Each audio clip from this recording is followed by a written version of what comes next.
Cricket কেন ভদ্রলোকের খেলা? এর উত্তর এক লাইনে হয় না। কিছু ঘটনা আছে যেগুলো বারবার প্রমাণ করেছে কেন ক্রিকেটকে ভদ্রলোকের খেলা বলা হয়। তেমন কিছু ঘটনাই দেখে নিন। শুরু করছি গম্ভীর আর কোহলিকে দিয়ে। হয়তো ভাবছেন তাদের সম্পর্ক তো দা কুমড়ার মতো। মোটেই না। 2009 সাল শ্রীলঙ্কার বিপক্ষে কোহলি প্রথম ওয়ানডে 100 পায়, ভারতও জয় পায়। ম্যান অব দ্য ম্যাচ হন 150 রান করা গৌতম গম্ভীর। অ্যাওয়ার্ড নিতে এসে গম্ভীর সেটা কোহলিকে দেন। কারণ একটাই, তরুণ কোহলির প্রথম ওয়ানডে সেঞ্চুরিটা স্মরণীয় হয়ে থাকবে। এবারের ঘটনাটা 2003 বিশ্বকাপের। অস্ট্রেলিয়া ও শ্রীলঙ্কা সেমিফাইনাল ম্যাচ চলছিল। অস্ট্রেলিয়ার ইনিংসের ষষ্ঠ ওভারে Adam Gilchrist Lankan off spinner Aravinda de সিলভার বলে সুইপ শট খেলতে যান। বলটা তার গ্লাভসে লেগে প্যাডে টাচ করে। উইকেট কিপার কুমার সাঙ্গাকারার হাতে ক্যাচ হিসেবে জমা হয়, কিন্তু আম্পায়ার আউট দেননি। তখন রিভিউ ছিল না। তবে সবাইকে অবাক করে 22 রানে থাকা গিলক্রিস্ট প্যাভিলিয়নের পথ ধরেন। এত বড় মঞ্চে এমন উদারতা দেখানো সহজ কথা নয়। এবার আসা যাক 2019 বিশ্বকাপে। গ্রুপ পর্বের ম্যাচে ভারত অস্ট্রেলিয়ার মুখোমুখি হয়েছিল। স্মিথ তখন বল টেম্পারিং এর 1 বছরের নিষেধাজ্ঞা কাটিয়ে ক্রিকেটে ফিরেছে। বাউন্ডারি লাইনের পাশে তিনি যখন ফিল্ডিং করছিলেন, সেখানে উপস্থিত ভারতীয় সমর্থকদের একটি অংশ স্মিথের উদ্দেশ্যে বাজে বাজে কথা বলতে শুরু করে। বিষয়টি কোহলির নজরে আসে। কোহলি দর্শকদের দিকে হাত নেড়ে ইশারা করে চিৎকার বন্ধ করতে অনুরোধ করেন। কোহলি দর্শকদের স্মিথের দিকে টিটকারি না দিয়ে বরং হাততালি দিতে বলেন। এরপর স্মিথ কোহলির কাছে এগিয়ে যান এবং তার পিঠ চাপড়ে দিয়ে হাত মিলিয়ে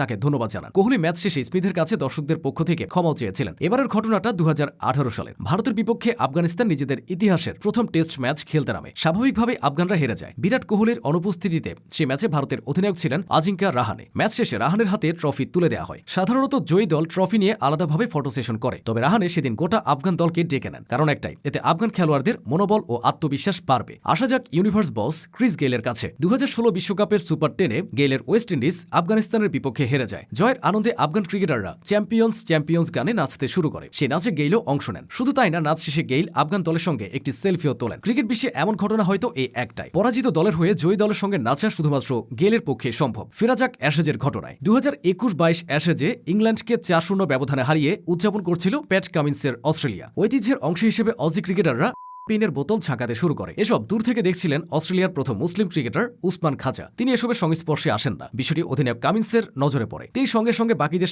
পেন স্প্রে করা বন্ধ করতে এবং বোতলগুলো পেছনে সরিয়ে রাখতে ইশারা করেন। এরপর কামিন্স হাত নেড়ে খাজাকে আবার মঞ্চে ফিরে আসার জন্য ডেকে নেন। খাজা দ্রুত ফিরে আসেন এবং পুরো দল ট্রফি হাতে এক ফ্রেমে ছবি তোলে। ক্রিকেটের স্পোর্টসম্যানশিপ নিয়ে কথা হবে আর নিউজিল্যান্ডের নাম আসবে না, তা হয় না। 2020 সালের অনূর্ধ্ব 19 বিশ্বকাপের কোয়ার্টার ফাইনালে ওয়েস্ট ইন্ডিজের এক ব্যাটার পায়ে আঘাত পায়। ব্যথার কারণে তিনি হাঁটতে পারছিলেন না। এটা দেখে নিউজিল্যান্ডের অধিনায়ক জেসি তাশকভ এবং পেসার জোসেফ ফিল্ড আহত ব্যাটারকে কাঁধে তুলে নেন। এভাবে তাকে সীমানা পর্যন্ত রেখে আসেন। মাঠের সবাই এই দৃশ্য দেখে দাঁড়িয়ে হাততালি দিয়েছিল। শেষ করা যাক বিরাট কোহলিকে দিয়ে। 2023 বিশ্বকাপে বাংলাদেশের বিপক্ষে ম্যাচে কোহলি 50তম সেঞ্চুরি পান। পেছনে ফেলেন সচিনের 49টি সেঞ্চুরির রেকর্ড। এরপর স্টেডিয়ামে থাকা ছোটবেলার আইডল সচিনের দিকে এভাবে ঝুঁকে সম্মান প্রদর্শন করেন কিং কোহলি। এভাবে বারবার প্রমাণ হয়েছে কেন ক্রিকেটকে ভদ্রলোকের খেলা বলা হয়।